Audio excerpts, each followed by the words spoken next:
तो गाइस मैं हूं अंकित और आप देख रहे हैं रेसलिंग फैंस नेटवर्क। शुरू करते हैं अपनी बातों को हम लोग सबसे पहले ब्रॉक लेसनर से। तो लेसनर अभी भी डब्ल्यूडब्ल्यूई में वापस आ सकते हैं। एक तो भाई अगर कोई रिटायर हो रहा है भाई तो कंफर्म कर दो कि ये रिटायर्ड है या फिर नहीं है। ये जो होप होती है ना बहुत ही बेकार होती है। लेसनर को लेके फिर से अपडेट आई है, दोबारा से आई है। पहले भी अपडेट मैं आपको बता चुका हूँ। पीडब्ल्यूई साइड फिर से रिपोर्ट करता है एंड कहता है कि despite seemingly retiring at WrestleMania 42 Brock Lesnar is still listed as an active performer internally by WWE. इससे पहले जो अपडेट थी वो बिल्कुल हल्की से डिफरेंट थी, इसमें बिल्कुल हल्का सा अंतर है। पहले वाली जो अपडेट थी उसमें पीडब्ल्यूई साइड का कहना था कि डब्ल्यूडब्ल्यूई ने भले अपने वेबसाइट पे लिसनर को एल्यूमिनी सेक्शन में डाल दिया है, लेकिन इसके बावजूद इंटरनल रोस्टर लिस्टिंग्स में उनको एक्टिव ही माना गया है। एंड अभी रिटायरमेंट के बाद भी इंटरनली उनको एक्टिव परफॉर्मर ही कंसिडर किया जा रहा है, यानी कि लेसनर को रिटायर्ड बैकस्टेज माना नहीं गया है। हालांकि डब्ल्यूडब्ल्यूई के इंट्रो में भी उनको फॉरएवर वाले पार्ट में डाल दिया गया है, अनाउंस भी किया डब्ल्यूडब्ल्यूई ने, थैंक यू ब्रॉक करके भाई। तो ऐसे जो एक्शन है इनके ऑन टीवी ऑन शोज वो देख के लगता है कि Lesnar is done, social media देख के लगता है लेसनर इज डन, लेकिन वहीं पे इंटरनली भाई ये है कहानी कि लेसनर डन नहीं हुए हैं एंड वो एक्टिव परफॉर्मर है। एक अपडेट बीच में ये भी आई थी कि डब्ल्यूडब्ल्यूई वाले अभी भी एक्सपेक्ट करते हैं कि लेसनर एक आखिरी मैच के लिए आएंगे समझना मिनेसोटा में। एंड मैं सोचता हूँ उस चीज़ को एक्चुअली में कि रेसलमेनिया के बाद डब्ल्यूडब्ल्यूई की जो हाइप है वो कम हो जाती है हर साल, एंड इस साल भी हो गई। इस साल तो लगता है कुछ ज़्यादा ही हो गई है भाई। लाइक बात करने को टॉपिक नहीं है। मैं एक ऐसा आदमी हूँ भाई जिसको सब तुम लोग भी जानते हो कि मैं 8 मिनट खींचता हूँ वीडियो को, है ना।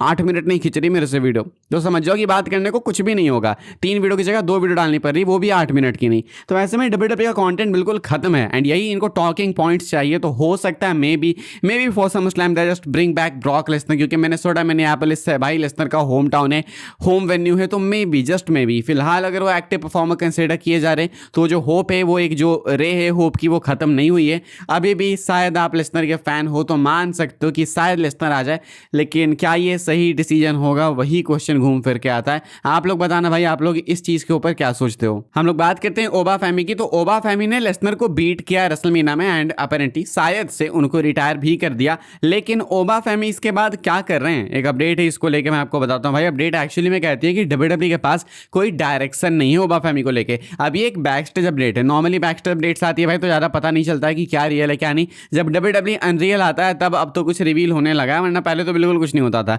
ओबा फैमी की जो बुकिंग है after mania, open challenges, back to back open challenges. पिछले रॉ में भी हमने देखा भाई कि ओपन चैलेंज हुआ, किसी ने एक्सेप्ट नहीं किया तो ये बैकस्टेज से लॉस गार्जास को उठाते हैं एंड आके उन पर अटैक करने लगते हैं। तो ऐसे में ओबा फैमी जो है डायरेक्शन लेस दिख रहे हैं ऑन टीवी एंड माना भी ऐसा जा रहा है कि डब्ल्यूडब्ल्यूई के पास इनके लिए कोई प्लान नहीं है। एंड आप लोग ओपन चैलेंज तब तक देखते रहोगे जब तक डब्ल्यूडब्ल्यूई वाले इनके लिए कोई प्लान ना बना ले actually man. By plan I mean एक long term storyline, like इनको एक स्टोरी की नीड है। आप ये मॉन्स्टर करते रहोगे भाई तो फिर आप कुछ नहीं बना रहे हो, बस एक और ब्रॉन स्ट्रोमन बना रहे हो। एंड स्ट्रोमन तुम देखो भाई, भले एक टाइम पे हाइप में थे, ये थे वो थे, लेकिन स्ट्रोमन के साथ इवेंचुअली क्या हुआ we all know, multiple times release किए गए एंड आज देख लो डब्ल्यूडब्ल्यूई के लिए कितना ट्रैश टॉक करते हैं। तो जितने जायंट्स हो गए, ओमस हो गए, मुश्किल से कुछ जायंट्स हैं जो कि चलते हैं। ओबा फैमी के साथ ऑलरेडी काफी रिस्क है। जब भी आप किसी मेजर सुपरस्टार को बनाने की कोशिश करते हो तो उसके साथ रिस्क भी आता है एंड उसके बाद जब इतना रिस्क है तो आप ऐसी वीक बुकिंग नहीं कर सकते। तो डब्ल्यूडब्ल्यूई वाले एक बहुत ही गलत पोजीशन में है जहां पे ओबा फैमी के लिए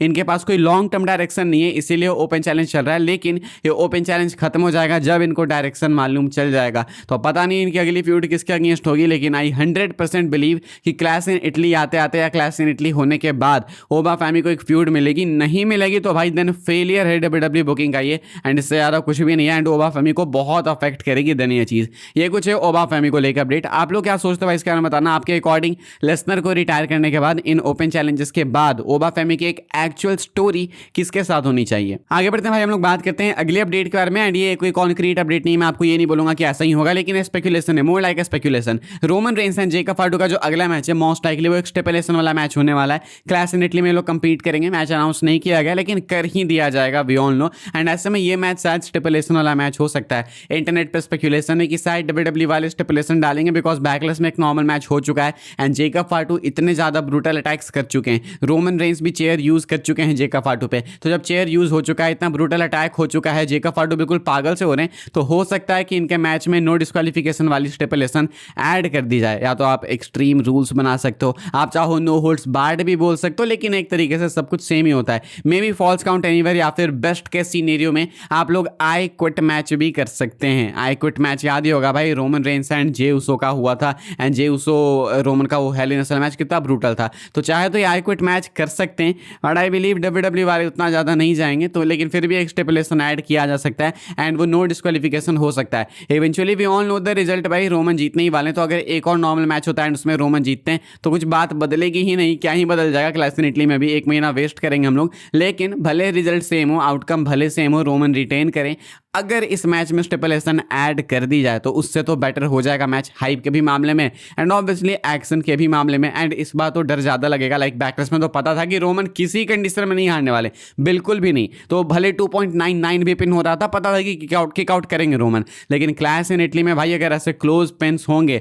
तो एक डर ज़्यादा रहेगा, बिकॉज ये सेकंड मैच है एंड क्या पता है डब्ल्यूडब्ल्यू वाले जेकब को जिता ही दें, वो थॉट एक दिमाग में रहेगा, तो इंटरेस्ट बन जाएगा मैच आते आते। लेकिन अगर स्टेपुलेशन ऐड हो जाए तो सोने पे सुहागा हो जाएगा भाई। एंड इसके साथ में आप लोग इस फ्यूड को रैप अप कर सकते हो। फिलहाल ये कुछ है कहानी रोमन रेंस को लेके एंड इनके पोटेंशियल जेका फाटू क्लैश इन इटली मैच को लेके। हम लोग आगे बढ़ते हैं भाई, बात कर लेते हैं अपनी आखिरी अपडेट के बारे में, जो कि बहुत मेजर तो नहीं है, लेकिन मैं आपको बता देता हूँ। डब्ल्यूडब्ल्यू के लिए भाई फैंस के पास बहुत से कंप्लेंट्स रहते हैं कि भाई ये आपने गलत किया, इसकी बुकिंग बेकार है, ये वो, लेकिन एड्स को भी लेके काफ़ी कंप्लेन है। एंड यहाँ पे मैं एड्स की बात, स्पॉन्सर्स की नहीं बात कर रहा, जो रिंग में एड्स है रिंग मैट पे, उसकी नहीं बात कर रहा मैं। ये जो शो के बीच में एड्स आते हैं, लाइक अब PLE में भी एड्स आने लगे, इसकी बात कर रहा हूँ मैं। अभी एरियल हलवानी के कोहोस्ट का, आई मीन एरियल हलवानी के साथ जो वर्क करते हैं वो साया जैक्सन कुछ तो है, मेरे को इतना नहीं पता, लेकिन तुम मान लो कि किसी ने कुछ बोला है। इन्होंने बोला भाई कि जब ये ट्रिपल एच एंड स्टेफनी से मिले थे तो इन्होंने उन लोगों को बताया था कि एड्स बहुत हॉरेंडस हैं, बहुत ही गलत टाइम पे आते हैं। स्टेफनी ने इस चीज़ को एक्नॉलेज भी किया था, ट्रिपल एच ने भी किया था।